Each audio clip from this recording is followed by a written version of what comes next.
Hey you guys, so today I am going to teach you how to make a cursed cake to feed to a target or multiple targets. Now before I jump into it, first of all, if you want to see the full video, you're going to have to hit up our TikTok or our YouTube. Otherwise, you're just going to see a snippet because most like Instagram and Patreon only let us post a few minutes. Anyways, before I jump into it, let's talk about cross conditions and curses.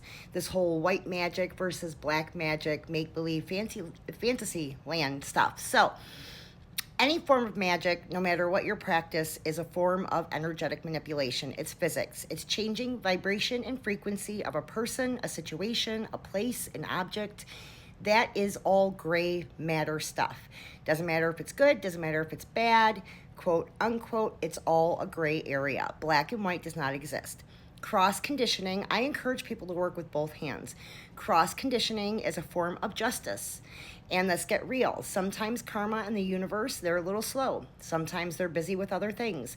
And we have to grab the attention of deity, of ancestors, of the universe as a whole and say, hey, this person did X, Y, and Z. Please come and address it. Now, what is that? That is basically activating somebody's karmic debt. We all carry karmic debt, and when it is activated is when we pay that debt. And let's get real for a second here. It's almost doing a person a favor. If somebody is being awful, they're doing awful things, and we set cross conditions on them, what happens? They are humbled. They are humbled by experiencing humility because they are going to experience loss. They are going to experience suffering. Now, just for yourself, think about the periods of time in your life when you have experienced loss, when you've experienced suffering. It's humbling. It wakes you up. It makes you think about things in a different way. So I like to believe that for some of these folks we set cross conditions on, we're actually helping them to grow up a little bit because clearly it's needed. Now, I always ask you, the individual, to you think and decide, is it justified? Is this work rational? Does it make sense to set these conditions? And if you have been done wrong, then the answer is going to be yes, that person has karmic debt from doing something wrong. If you're just upset about something, like somebody broke up with you and you're pissed off about it, I wouldn't necessarily think that that would be justified. But again, I don't make those choices for you guys. That's for you to choose what is justified and what isn't. I think cross conditioning is a wonderful tool to wake people up, to create awareness, and to change really bad situations and energies. So anyways, I just wanted to do a blip about that because I know I'll get comments about, oh, that's awful that you do that. No, it's not awful that I do that. Thanks. So this cake that I'm going to teach you to make today, you can serve it to any target or multiple targets that you are wanting to set cross conditions on. Maybe that's a neighbor who you want to move because they're horrible. Maybe it's a group of coworkers who are picking on you and giving you a hard time, and you want to bring it to the workplace group office and share it with them. It can be used in a multitude of environmental situational factors. So just know that there is some protection. I'm going to walk you through doing this. That's very important. You cannot skip that step, and that you need to use tools that are not going to be used by other people. So everything I'm going to show you today should be tossable. So everything you're using to make this cake should be like from the dollar store. Otherwise, you need to be locking it up like for a cross conditioning only type collection where other people in the household aren't using those items. And I'll walk you through that as I'm walking you through the ingredients and the prep. But I just wanted to throw that out there. So let's get to it. All right, let me walk you through the supplies needed, okay? So let me turn my camera. You're going to need some rice paper. Rice paper is tasteless, it's edible, and it is going to be burnt down to a fine ash that we're mixing into our cake. You're going to need some measuring cups, measuring spoons. You can get these from the dollar store, you guys, unless you have a cross-conditioning cabinet where you're not going to be using these for other things. Let's look at some of the other stuff we're going to need. You're going to need a mixing bowl, again, mixing fork, spoon. Unless you have a cross-conditioning cabinet, get this stuff from the dollar store, from like the dollar Walmart shelves. Other things you're going to need. So you're going to need sour milk. How do you get sour milk? Well, you can buy it at Outpost, Kowalski's, Whole Foods. Lots of places sell soured milk. Black coffee, just plain. Black walnuts, oil. And let me break down what you need all this stuff for too, because I tend to skip over that. So the sour milk is typically black cow milk that sours nurturants, so it'll sour situations. The coffee that we're using, the black coffee, is for alertness and concealment. The oil that we're going to be using is for the appearance of smoothness, and I'll explain all of this as we're baking it. The black walnuts that we're using is to cut away emotional ties and to basically cross and kill both luck and love. Flour, of course, is for substance. Sugar is for the sweetness. 2 different cocoa powders. We're using regular and dark Dutch cocoa powder for pleasure and bitter pleasure that we are going to be using to conceal. We have some baking powder in the back here. Baking powder is to help it rise in power as time passes. Poppy seeds, of course, are for confusion. You're going to be using salt to protect the work, to ward the work from being washed out. Baking soda to continually allow it to rise repeatedly. What else do we have here? We have vanilla for the semblance of love and black hen eggs. So I will put some posts up here, but you need to have a farmer friend if you're doing cross conditioning because you do want your eggs to be from a black hen. Now, black hen eggs are not black. If you're buying black hen eggs off the internet, it's probably from just a regular bantam chicken. I will post some information about that, but make sure you have some farmer friends and you know that the eggs you're sourcing are from black hens, because that is kind of important, because this is for a cursed energy. Okay, so you're also going to need some pan spray and one of these throwaway baking pans. You're not going to want to use anything nice. Again, get it from the dollar store, get it from Walmart. So the first thing you're going to do is your rice paper sigil ash. So this is what I like to do. I'll show you. I cut up my rice paper. I mean, you can get any kind of rice paper. Just make sure it's authentic rice paper. I like to use dollar store ashtrays for this just because I'm going to be throwing it away when I've finished.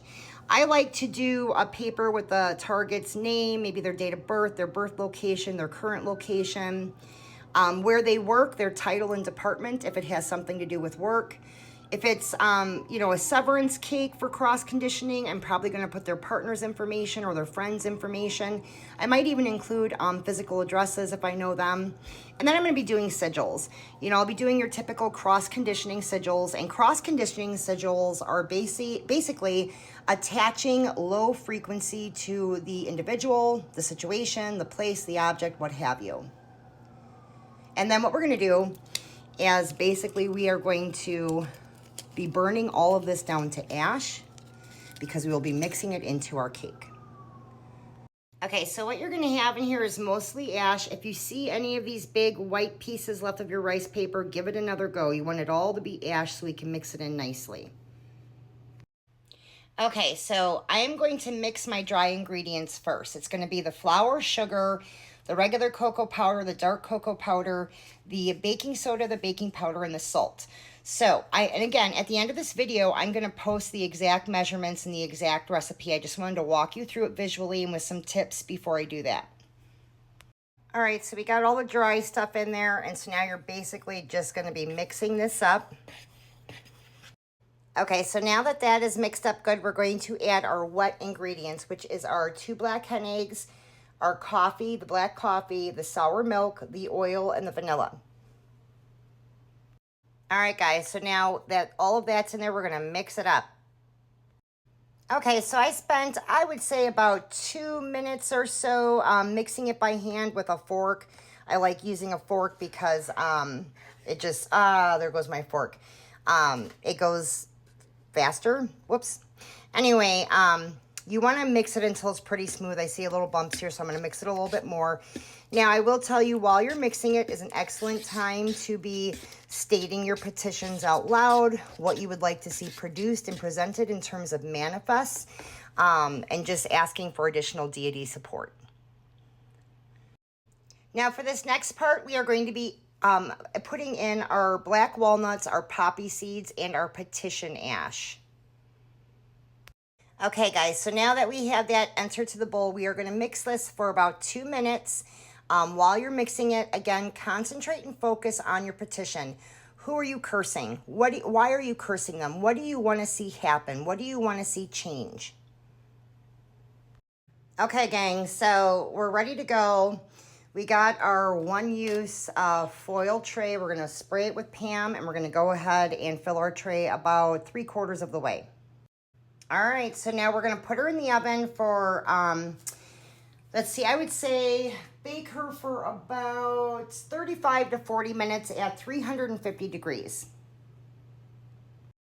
Okay, so she's in the oven, so let's talk about what this cake's gonna do. So it's a cross-conditioning cake, so it creates confusion. It blocks clarity, insight, foresight. That's number one. Cross conditions can be whatever we petition in specifically. If you do not enter a petition, you just enter a person, a place, an object, it will attach to all 5 areas of major energy. So that's the 5 corners of health. So that's mental, physical, spiritual, emotional, and sexual health. That's going to attach to their professional life, whether that's as a student or, you know, as an entrepreneur or working for Joe Blow. It's going to attach their money, their ability to acquire, retain, and invest money. It's going to attach to their relationships, romantic and non-romantic, so family, friendships. So that's what we call open petitioning.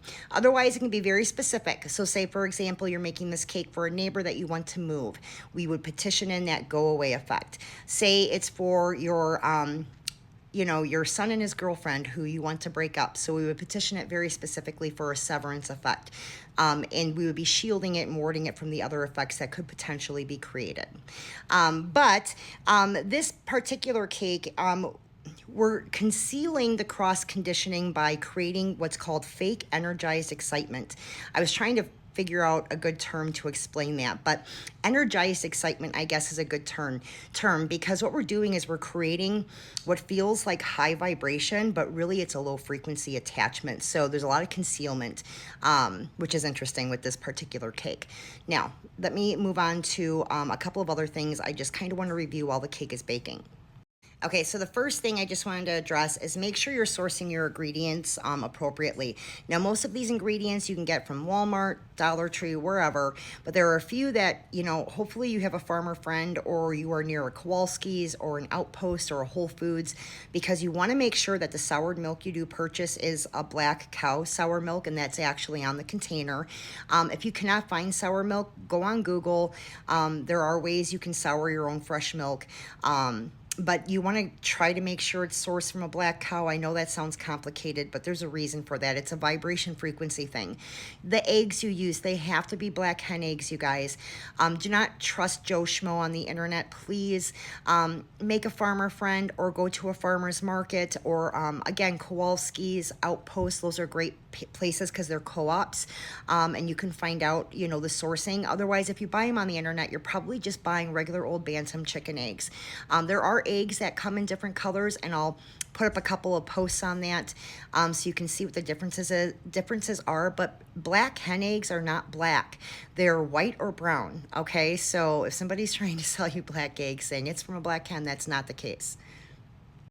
Also, I just want you to make sure that the walnuts you use are black walnuts, and make sure you're using authentic poppy seeds, okay? Black walnuts have a long history in Southern Conjure, Powwow Dutch, Appalachian Magic, lots of different methodologies of practice. When I was first starting out, I would actually make my clients what were called black walnut spiritual baths, and those were the full black walnuts in the husks that were soaking in the bath with them. They're very powerful implements, and part of the reason we're incorporating it in this spell is, first of all, it cuts away emotional ties. So it has almost a cut and clear effect, which is going to not only help the wine persevere through any kind of shielding and warding they may have naturally, but it's also going to help with any severance aspects, like if we're trying to divide them from a particular individual or a place or an object. It's going to help cut away some of those stronger ties which have an emotional base to them. The other thing is too, black walnuts, now they can cleanse, but they can also kill, right, energies. And when you mix it with some of these ingredients like black hen eggs, soured milk, and you're putting together a recipe like this, what you're telling that particular frequency is that we're not going to heighten luck and love. We are going to suppress and repress that frequency. So it's important that you put these together and don't just say, well, I'll just use regular walnuts, because that's not going to work. Wrong frequency.